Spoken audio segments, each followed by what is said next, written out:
We are recording with Dr. Kevin Barrett on Wednesday, May 29th, 2024 at 10:15 a.m. Eastern Time, and no sympathy from him about Portland briefly breaking 80 degrees as you said, what, it's getting into the 90s, 80 degrees in that room. But Dr. Barrett, as I post the live link, could you please introduce yourself? You've been on here several times before. The link to all of your, let me make sure I have it all. The link to everything Dr. Barrett related is in the description, kevinbarrett.substack.com, Truth Jihad, and then I think you have www.unz.com/Kevin, or the link is in there. But Dr. Barrett, please introduce yourself to the new listeners as I rudely post the live link. Yeah, well, nice to meet you all, new listeners. So yeah, I'm Kevin Barrett with a bunch of advanced degrees in languages and literature, and probably would be teaching medieval Sufi studies and some Arabic language now, except I got sidetracked by the 9/11 Truth Movement, and specifically the pushback against the 9/11 Truth Movement. Back in 2006, I got nominated as the whipping boy for the Scholars for 9/11 Truth. So they dragged me on big media, including Fox News, and tried to scare away the other professors so they wouldn't be joining the 9/11 Truth Movement. And so I fought back and had 6 months worth of my 15 minutes of fame in the second half of 2006. That made me permanently unemployable in the American Academy. And since my wife didn't want to go to Malaysia, Bangladesh, Turkey, or other places where I could have had teaching jobs, I stayed home in Wisconsin and became a troublemaker on the alternative media. It's like you. And Yep.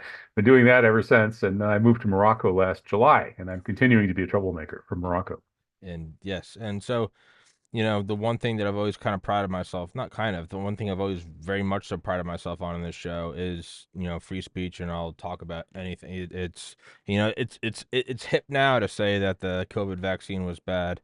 It was very not cool 4 years ago when you would get banned from YouTube, iTunes, Twitter, Reddit, everything for saying that. And there's, you can see that Overton window shift where it's kind of like it's like an explosion going off in the distance, and then there's the pause, and then the shockwave hits you. Where it's now okay to talk about vaccine injury, or it's now okay to talk about corruption in Ukraine or the border or anything, but it's never okay at the time. And to me, that's kind of the height of cowardice, is to not talk about anything. And you know, and having you on last talking about October 7th, and you've been outspoken. One of my favorite episodes is the me hop, lee hop, my hop, lie hop hypothesis, and you know, I have to admit, that I'm wrong. I think a major red pilling moment for me was seeing what was it, a couple weeks ago, the bill passed, like the Anti-Semitism Awareness Act, about how you can't. To me, there is no hiding behind that.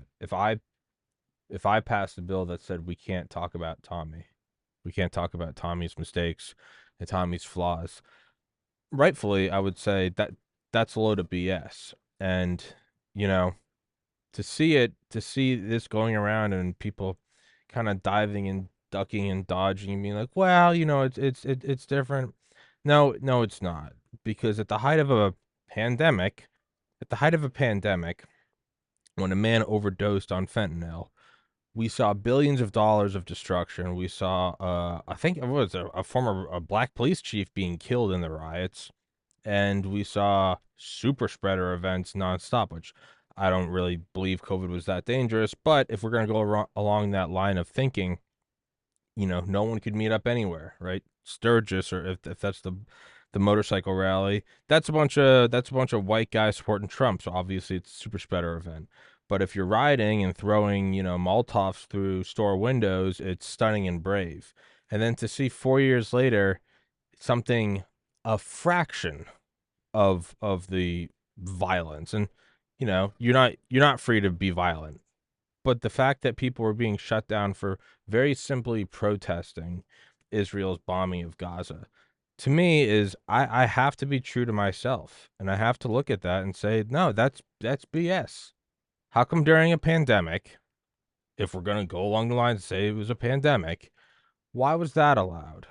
But the second it starts, what were they doing? Were they burning down cities again? And maybe we're going, hey, let's not let it happen. No, no, no, no. They're on college campuses. What were they protesting? Were they protesting a guy that overdosed on fentanyl? No, they're protesting the definition of war crimes. I I have to admit wrong and say I was wrong. This is BS. There's no other way you can say this. That there is an incredible stranglehold on the power elite of this country by the Jewish lobby.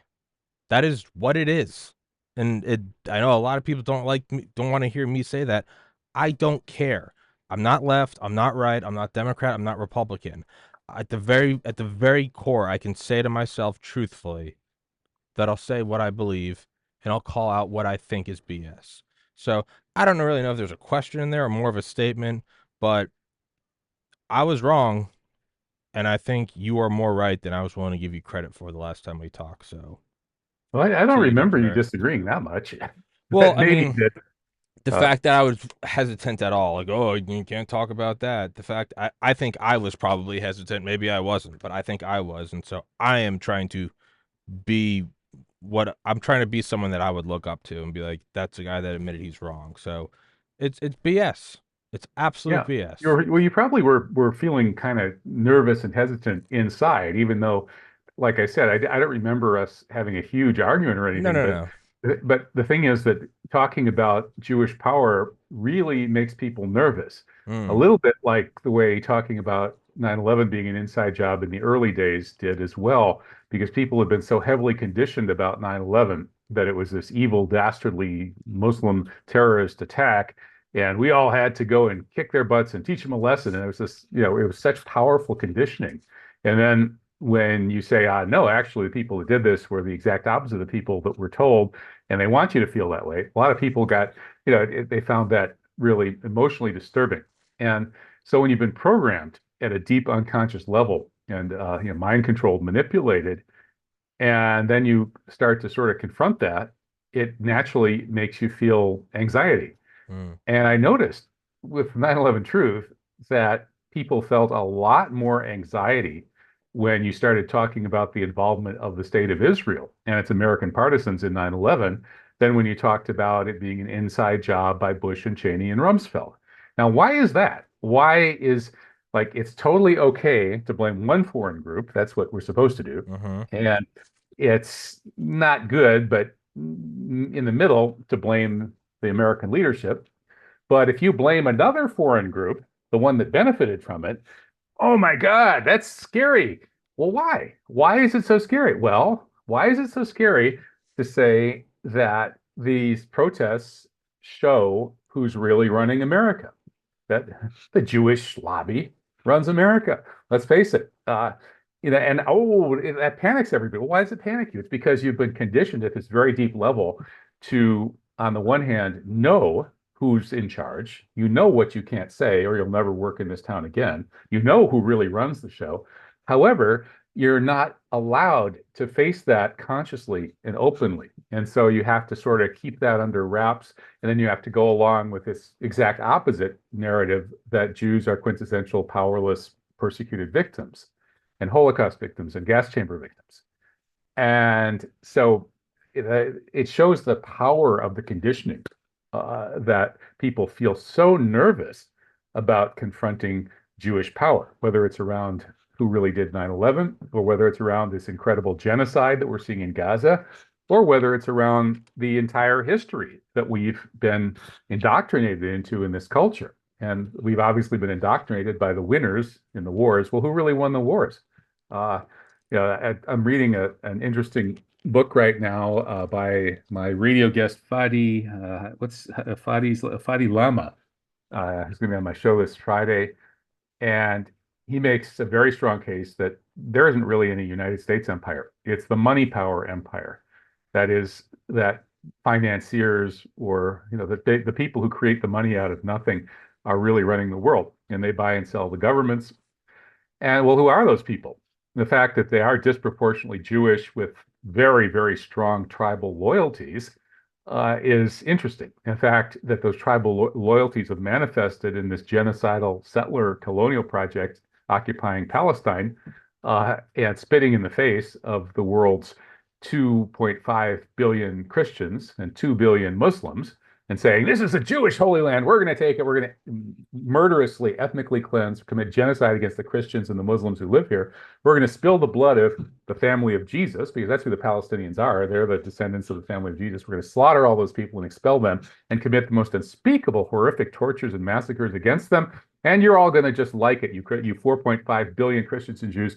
We 15 million Christians and Muslims, rather. 4.5 billion Christians and Muslims up against maybe 10 million. Well, the total population on Earth is 15 million Jews. And of those, maybe 10 million maximum have any connection at all with this tribal thing. So it's real. They're just rubbing our faces in the fact that they run everything and are perniciously evil, even beyond the level we would expect from leadership classes in this incredibly degraded world that we're living in today. Mm. And I would imagine the knee-jerk reaction is not all Jews. Well, of course not. In the same way that if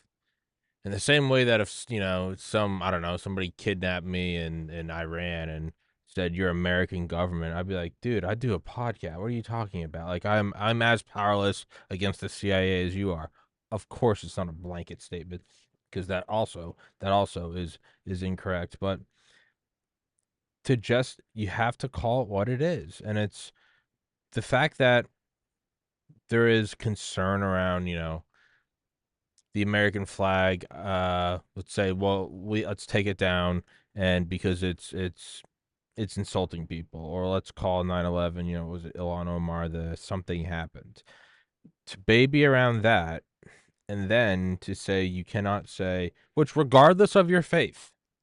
It is just historically in the Bible as a text, no different than the Torah or the Quran, which a lot of atheists on the left will say, I don't believe in it, but that is their faith.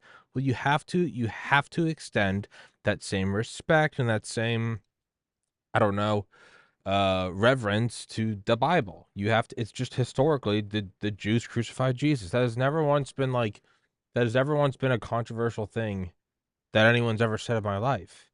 And I was very Catholic till like 14, atheist to about 30. Now I've moved back to Christianity. It's never once been a hot button topic. It's just it's a statement. Like I've never I'm not Muslim. I will never look at the importance of the pilgrimage to Mecca and be like, no, that's stupid. I'm like, no, that's what they believe. It's part of the tenets, and they have to go do it. It's just what it is. It's just a statement. It's what day is it? It's Wednesday, May 29th. It's just a statement to me.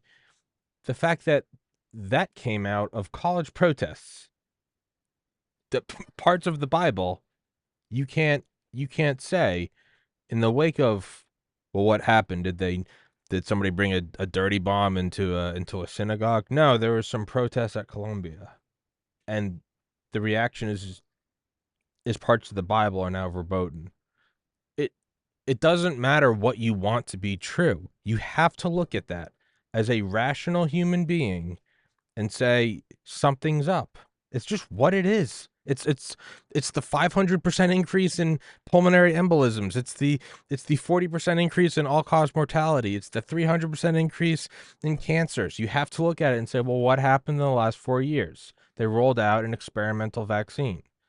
It doesn't matter what your opinion is. It just is what it is. And I'm sure in a couple years it will be okay to say this, but right now it's going to be the same lightning rod as me interviewing doctors 4 years ago. It's to very simply not look at it. And what you said at the beginning is one conspiracy is fine, right? We can say George Bush and Donald Rumsfeld and Dick Cheney did 9/11, and they benefited greatly from it. Okay. So that is what is it on the face value? It is a deviation from the accepted narrative that 19 hijackers did it. But if you are to then do a different one and go, well, instead of those three, it was Mossad, you can't say that. So to what you said towards the beginning, is this simply the working through? Is this the natural process of moving out of brainwashing? Of it is uncomfortable and it's designed to be uncomfortable so that you don't, the learned helplessness, right? The baby elephant, you tie the rope around its leg and put it in a stake, and as it gets bigger, it goes, I can't break free of it. Even though it could snap it like a twig, it's learned helplessness. Is that, and not that you have the answer to this, but is that what we're seeing? Is this the natural learned helplessness, I guess, shirking?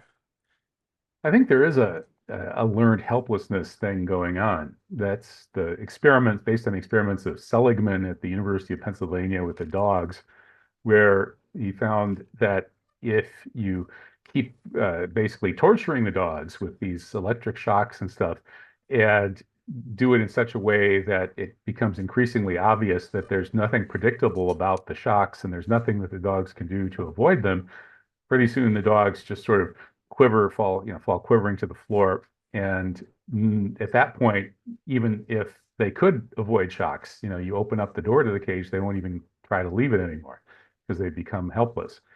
And I think that people are being conditioned that way as well.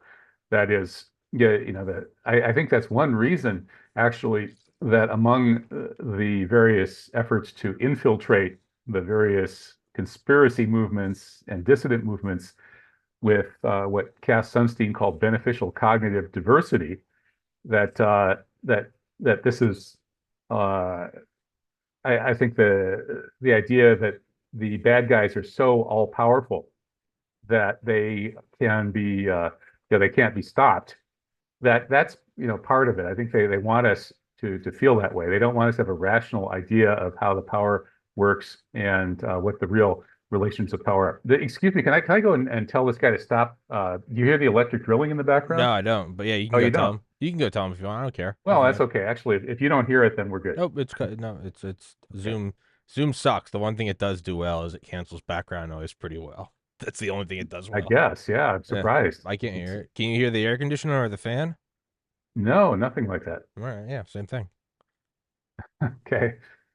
Yeah, so the learned helplessness is definitely part of the situation, but yeah, and I think not being able to acknowledge the obvious facts is part of it as well, and then not being able to do anything about it. I think this genocide, this over the top genocide that's going on in Gaza, is partly doing that. I think they're deliberately being vastly crueler and more in your face than would normally be expected in terms of they're expecting to gain from what they're doing in terms of strategic goals.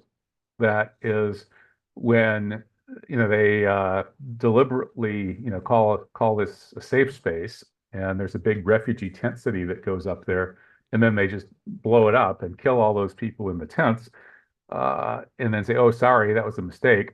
This is just or when they kill the journalists over, when they killed over 100 journalists by now, just sort of one after the other. It doesn't surprise anybody anymore. Or they blow up the hospitals one after the other until there are almost no hospitals left.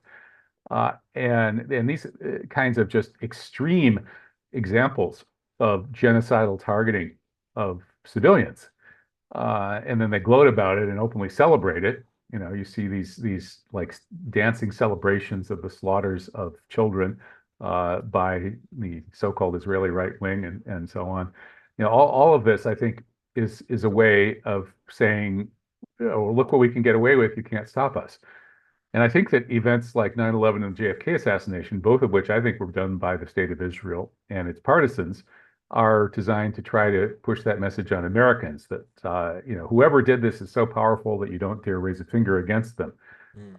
And of course, that's precisely what Noam Chomsky said when people were pressuring him to look into the JFK assassination. He said, even if it's true that this was a conspiracy, whoever did that conspiracy would be so powerful that we shouldn't go after them. It would be guaranteed, guaranteed loser. And it's actually not true. Again, there are only like 15 million total Jews in the world, and only 10 million probably have anything at all to do with the Jewish tribal configuration. And really, there are probably much smaller, maybe a couple of million who are even very active at all. I suppose much of the Jewish population of Israel would count, but still, we're talking about a handful of millions of people. So, there's so many more of us than there are of them that it wouldn't even be any contest if it actually came down to any kind of real power struggle where the non-Jewish majority decided to assert itself against the Jewish minority, whether that's globally or in the United States or Europe or wherever. But the majority have been conditioned into learned helplessness because this minority has such a disproportionate share of the cash and the media power in particular. And I think the media is the biggest single factor. And we still haven't eroded the power of media to brainwash people to the point that it no longer functions at all. we've reduced its power considerably, but we haven't completely eliminated it. And so, yeah, I think that these over the top sort of outrageous things, like threatening the ICC prosecutor's family, basically saying we're going to kill your family if you come after us. The Israelis, the former Mossad chief did that recently. He it was just exposed that the ICC head was had her family threatened by the former head of Mossad. Now, these kinds of just extreme, over the top kinds of psychopathic behavior from the partisans of Israel are, I think, it's the bully, it's a classic bully who's basically, daring you to stand up against him and trying to convince you that you wouldn't stand a chance if you did. But in fact, you could easily mop the floor with him if you stood up against him. And Mm. that's the secret. And that's what they don't want you to know. Well, of course, it's the forget it's like a forget where some in ancient history where some city knew it was about to be completely bulldozed. So they pulled back all their forces, and then like the leader sat on top of the gate playing the flute.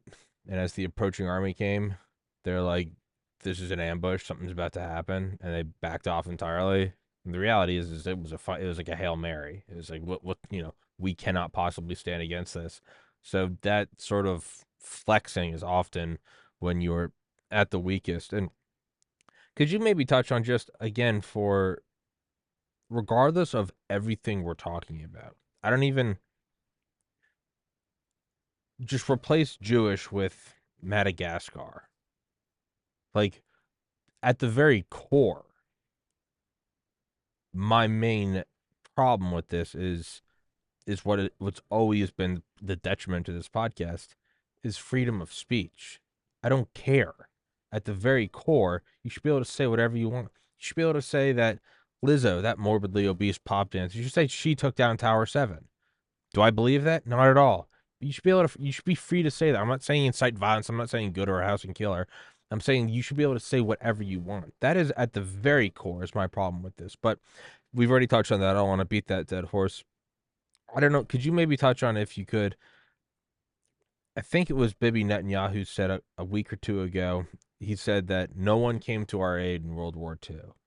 And 420, I think 18 million total servicemen were deployed. 425,000 American servicemen were killed. How can that not be a smack in the face? 27 million Russians. How can that not be a smack in the face to say that no one came to our aid? What do you say to those rows at Arlington? What do you my ancestors, my great uncle Rich was 18 on Omaha Beach. How can you look at that? It's almost as if it's pushing you to say, call the BS, call us out on it. It's getting so absurd that it almost feels like you're being punked. It's like, all right, you kind of got to stand up and go, hey, that's a load of crap. Could you maybe touch on that if you could? Well, yeah, nobody came to our aid during World War II is just another spin on all of these ridiculous myths about World War II that have been generated. That the historical reality of World War II has really gotten lost beneath layer after layer after layer of mythic lies and exaggerations and grotesque distortions about what that war was really all about. And of course, because Jews became the world's most powerful ethnic group after the war, despite their tiny, minuscule numbers worldwide, because they took over the American empire, which ruled the world from the Protestants, by the way. The Protestants were the dominant American ethnic group prior to World War II. And after World War II, Jews emerged and displaced the Protestants in the United States. So we look back at World War II history through this lens, I guess, of imagining that what it was really about was Hitler versus the Jews. And that was actually a pretty small part of what it was about.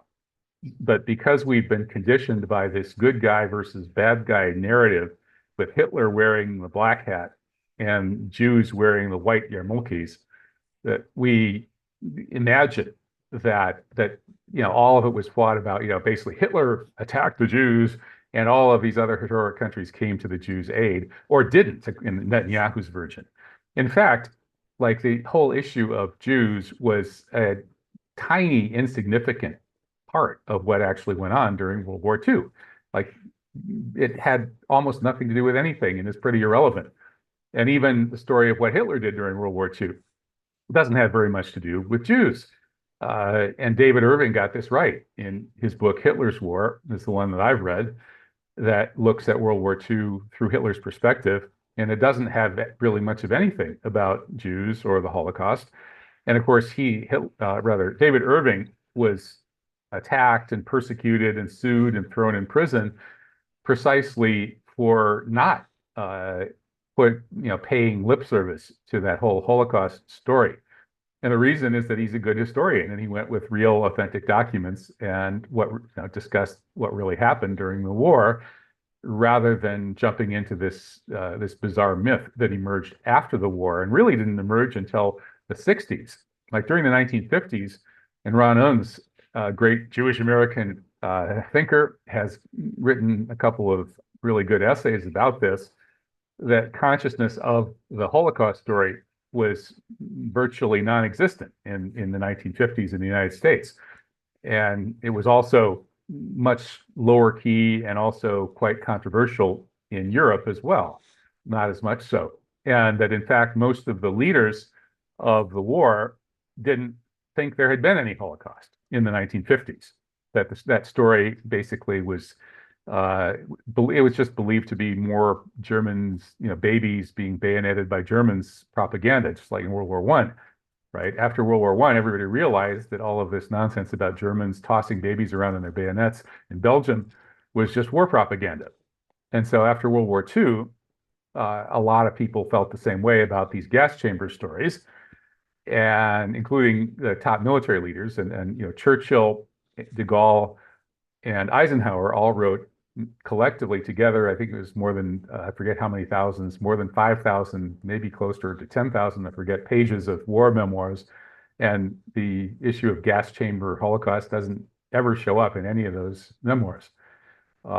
So what was World War II really about? Well, it was a power play by basically the British Empire was scrambling to sustain its position throughout the first half of the 20th century.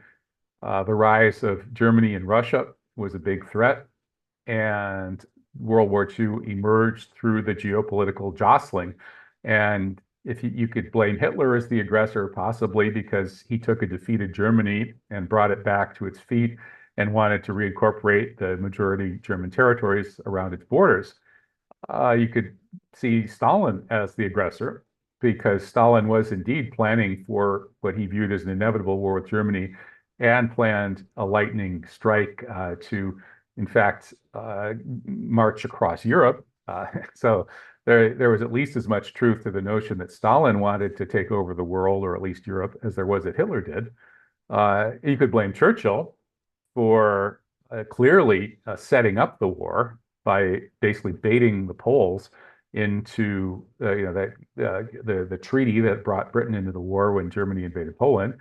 That was all manipulated by the British in general and Churchill in particular. Or you could even blame Roosevelt for orchestrating the war because Roosevelt saw that the United States would be the ultimate winner and that the United States could take over the world from the British Empire by allowing these other countries to knock each other out until they were all dead, and the United States would be the only one standing at the end. Roosevelt actually saw that strategically very clearly, and he waged that war against England as much as against Germany. And he was also probably a little too soft on the Soviet Union, but that was part of the overall strategy. So Roosevelt and the people behind him, could be seen as the real orchestrators of the war. Perhaps Churchill, well, it's a long, complex topic, but none of this has that much to do with Hitler and Jews. That was a sideshow, and it's been turned into this morality play where all the comic book histories of World War II again have the white hats and the black hats on the Jews and Hitler respectively, which is all a bunch of nonsense. But because, again, Jews took over the world by taking over the American Empire from the Protestants after World War II, that they've imposed their cartoonish history on the whole world to some extent, certainly on the United States and Europe. And they've done that in part not only due to their immense power in media and finance and politics, but also through this Jewish history of storytelling, that Jews have a peculiar way of telling stories about their tribe. It's a little bit like a lot of other tribes do. We have all these battles that we fought, and we were the good guys. And every Jewish holiday is the same. They tried to kill us. We won. Let's eat. Right? That's an old joke. But what it reflects is that the Jews have built up this mythology about themselves as chosen by God and their enemies as people that it's just and necessary to go and attack and kill and pillage. Uh, and the enemies are always wrong. Jews are always right. Jews are always the persecuted good guys. And they need to be extremely careful and paranoid about the non-Jews, the Goyim. But ultimately, they will triumph over the Goyim, and every Jew will have thousands of Goyim slaves, et cetera, et cetera. So they have a really ethnocentric tribal mythology that casts themselves as victims in such a way as to give them a sort of incentive and right to be victimizers. And so that history of really psychopathic storytelling is the first sign of a psychopath, according to Martha Stout, who's an expert on psychopaths, author of The Paranoia Switch, among other books. She said the very first mark of a psychopath is what she calls the pity play. The pity play is where somebody's, oh, I'm a poor victim. Nobody came to my aid in World War II. Oh, I'm a poor victim. These people are picking on me, et cetera, et cetera. Somebody who comes to you with a phony pity play like that, it's the first sign that that person is a clinical psychopath. And Laurent Guyonneau, the French historian, has written quite extensively on Jews as a psychopathic tribe. That is a tribe that the individual members of the tribe, people who happen to be born Jewish, are just like everybody else. But the culture conditions them, and some go along with that conditioning and some rebel against it. But that culture conditions them to participate in the tribe in such a way that the tribe deals with other tribes the way a psychopathic individual deals with other individuals. And what we're seeing now with Gaza and with these outrageous lies about World War II and about Jews being victims when they're in fact the richest, most powerful ethnic group in America, and therefore, in a sense, on earth. I mean, all of this, these outrageous psychopathic lies and horrific sadistic bullying behavior that's really, the mask has been ripped off of it in Gaza, just illustrates this. And now, because the mask has been ripped off, they have to pass laws to tell us we're not allowed to talk about what we see that when the mask comes off. And that's why we're getting these laws, including this one that just got passed in the United States. So in that law, of course, it's not going to stop you and I from putting podcasts on Rumble. But what it will do is it will prevent federal money from going to universities that allow students to protest against genocide. And that's, of course, what the law was designed to do. It's gonna have the Streisand effect, though, right? Well, yeah, In your estimation. of course, because it just, it's one thing for the psychopath's mask to come off, but when the mask comes off and then the psychopath starts passing laws and pointing guns at you and using force to stop you from noticing, that just makes you notice even more, Yeah. right? Yeah. And I mean, that's how you get people like me doing a podcast about this. Is of before that act, to me it was really just kind of like a side. Like I was more focused on really about anything else. But the second, and maybe this is just the hard headed Irishness in me. I don't know. Arrogance, pride, whatever it is. Just the very that's kind of been the very core of this podcast. Is I just hate being told what to. I mean, the inception of the podcast is like I want to be my own boss. I don't want to be told what to do. So to me, that's it at the core. Is like you can't talk about this. Well, the first thing I'm going to do is send you an email and be like, Dr. Barrett, do you want to come back on the show? Like that was my first reaction to this. Is like screw you, and not you. But so then what's the realistic, if you have a crystal ball, what's the realistic most probable timeline that we go from here? It's, probably the least probable is everyone shuts up and we stop talking about this. I don't know. The most probable is that this causes a gigantic schism and some sort of geopolitical, either divorce or unpopular mega war. And the reality is, it's probably going to be somewhere in between. What do you think of all the divergent timelines that are bursting forward from right here? Which one are we most likely to go down? And not again, not that you have the quantum physics crystal ball, but Well, this genocide in Gaza is not playing out well for what we sometimes call the U.S. empire, which is, as I said, it's really the neoliberal money power empire, and it's up against countries that have actual governments and leaders who have a certain amount of power themselves and can limit the power of money. That would be the government of Russia, government of China, government of Iran. And the money power empire is based in the United States, which is the heavy hitter, but it also occupies Europe and to some extent Japan and the Anglosphere of Australia, New Zealand, and so on. And the money power empire is at a disadvantage because the neoliberal approach to economics, which allows money to just buy anything, including the government, is not the most effective way to run a society because it ends up they inflate the finance sector. So a lot of energy is put into gambling in Wall Street casino bets and things like that. Whereas over in China, you actually have a real government, and in Russia too. And those real governments can set policies to get things done economically, whether it's pulling a billion Chinese out of poverty or whether it's building hypersonic missiles and other kinds of weapons that are outstripping the US weapons, even though Russia spends a tiny fraction of what the US spends on its military affairs.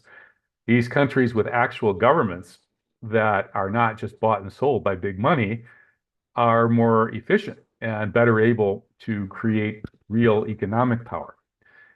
And that was the issue in World War II, or one of the issues was that Germany had a government that was willing to curtail the abuses of the money power. And by doing so, it was able to set economic policies that created an economic miracle. Germany went from being a basket case in the early 1930s, where it had been wheelbarrows full of money for a loaf of bread and so on, to becoming by far the most economically, technologically, and military power in Europe by the time World War II started. And of course, World War II's purpose was in part to try to stop that process and get the world back under control of the money power, right? So the money power that runs the Western Empire is now facing a crisis because the rest of the world has caught up economically and technologically, and in many ways surpassed the money power countries of the US and Europe and the Anglosphere. And now with this genocide in Gaza, that has destroyed whatever was left of the soft power of this money power Western empire. So I think the West is going down even faster than it was because of that. Now, the global South, especially the Muslim world, but really the whole global South, is so horrified and appalled by what's happening in Gaza and is reminded of what's happened in so many other places where the Western colonizers went, whether it was King Leopold in the Congo or the US in Vietnam or Afghanistan and Iraq, for that matter, the British in India, starving a million plus people during World War II, starving hundreds of thousands or millions of people in Ireland during the potato famine. These abuses of the Western money power empire historically are now really on display with in a really extreme version in Gaza. And so the whole world is turning against the Western money power empire. And I think that that empire is now, as I said, going down even faster than it was. And the real question is, will it set off some kind of destructive war? And if so, how destructive in some sort of revenge on the world for the fact that it's going down? It's not, there's no way it can win. There's no way that it can keep control of the world. It's impossible for a group that used to have more than half of the global GDP, but today has a tiny fraction of that to continue running the world the way that it did back when it had half of the world's GDP. It just can't happen. And so really what we're looking at is, will how will this Ukraine situation play out? Will Americans manage to get a nuclear war going with Russia? And if so, how far does that go before billions of people are dead? That's the really big question. But whether it comes to that or not, I think in somewhere between 10 and 20 years, we're going to be in a whole different world, and it'll be blatantly obvious that the Western Empire no longer rules the world. It seems to be kind of nothing new under the sun, right? It would be absurd if the empire kept going. No empire ever has, right? None ever has. And, you know, obviously I don't like that as as a guy living in the United States. I don't want to see my team, lose, but you do have to be just rational and objective and be like, at what point in the Roman Empire, Great Britain, Greece, Persia, India, whatever it all goes. It all goes out the window. And and this is maybe more of a meta theme is don't don't attach the value of your life or your well-being or your happiness or your fulfillment to the status of an empire. You are here in God's creation to experience this. This doesn't mean this stuff doesn't affect you, but I think there is a level of, it's like watching. It's like I've always like had one toe in sports growing up in New England. I'd watch the Patriots or the Celtics or something. I'd get really into like a game seven, and if they lost the next day, I'd be like, God. But by like noon the next day, I didn't care. Like the Red Sox lost the 2003 like ALCS. I was upset for like a couple hours, and I was like, yeah, whatever. I like playing basketball. I like drawing comics, whatever I was doing at the time. And the same thing happened like last summer watching the Celtics. It was awesome to watch them, win whatever it was, game six or something. It was awesome. Then they lost, and yeah, I cared for a couple hours. And then I was like, I got my podcast going. I got stuff to do. Like that's kind of how I feel about, or that's how I'm trying to feel more about empire. Is like the United States is awesome, sure. Hey man, enjoy your life, dude. It's a beautiful sunny. I mean, like I'm conscious and aware. Like that itself is such a, not to be cheesy, but that is such a gift to simply be self-aware, to be here. There is in on an earth going around a star, and there are holidays and seasons, and the summer's here, and aside from the pollen, it's beautiful, and the days are longer, and then later in the year we'll start to, the sun goes down sooner, and Halloween and Thanksgiving and Christmas, and there is so much joy and love to be had that, and I know this doesn't really have anything to do with this whole episode, but maybe I'm just kind of speaking out loud, is more and more I'm trying to focus on that. I'm like, I put my dog down in 2020. He was almost 18.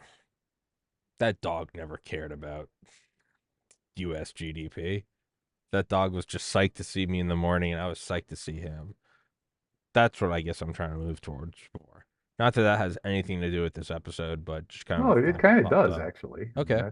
Yeah, I think that's a pretty good point. I mean, yeah, the sun, rises and the rain falls on the just and the unjust alike, and on the rising empire and the falling empire, and so on, and our lives really, buying into a patriotic narrative of, oh, my country is rising and becoming more powerful, ruling the world. Oh, now it's falling and Uh, not ruling the world. It is a little bit like, caring too much about the Celtics or whoever. Yeah, in my case, like I followed pro quarterbacks. I was brainwashed into loving the Green Bay Packers when I was a little kid. And then by the time I was, 18, I realized how stupid football was. So I completely ignored it. And then I moved to San Francisco just in time to catch the Joe Montana era, and that was kind of fun. All my friends were watching Joe Montana, and he was really good. And then along comes Steve Young, who's even better than Joe Montana. And so I'm there for the Niners, and then I moved back to Wisconsin just in time for the beginning of the Brett Favre era. And then he has an incredible career, and then he goes, and in comes Aaron Rodgers, who's even better. So I got to watch these two teams with back-to-back insanely good quarterbacks, where the second one was even better than the first one. Yeah, Uh, and that was kind of fun. But ultimately, looking back on all those years, I don't remember which years the Packers won the Super Bowl or, had a terrible sure. defeat, or who really cares. And now, like, I still kind of like Aaron Rodgers, but it's because I just saw him do that interview with Tucker Carlson, Oh and Aaron yeah. Rodgers is telling Tucker Carlson. Tucker says to Aaron, "Well, who's doing all this sexual blackmail of filming all our politicians with the little kids, and the Jeffrey Epstein type stuff, only worse." And Aaron Rodgers says, "Well, I think it's the Mossad."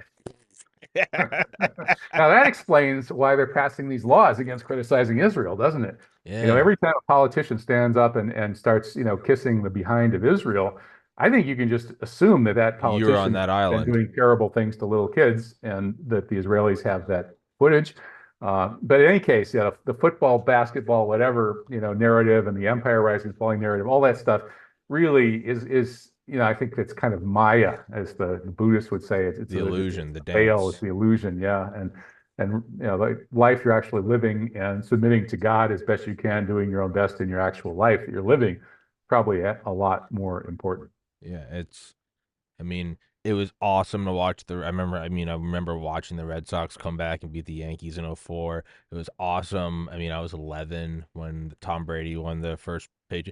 It was all fun. It was an awesome high. It was an awesome 10-year bender of Boston dominance. But I also just kind of let go of it when it was over. It was like that was fun. I'll never probably ever see any one city do that again. That was awesome. I love the memories with my family. I love watching and hear my mom and dad screaming. But then just like let it go. More importantly, that's all gone. But I'm going to see my parents on Friday.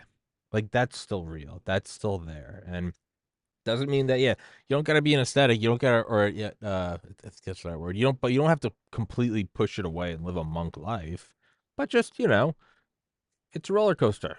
Enjoy it. It's going up, it's going down. Joe Montana, Steve Young, Tom Brady, you're watching this, and then it's, then the flip side, and it's the Giants beating them, and it's painful and it's awesome, but ultimately it's like it is all game. And so, enjoy it, have fun with it, but let go of it when it's over. And but with that, I know you got to go take your cat somewhere, so I told you I'd let you go at 11. It's 11:02, so I will stop talking.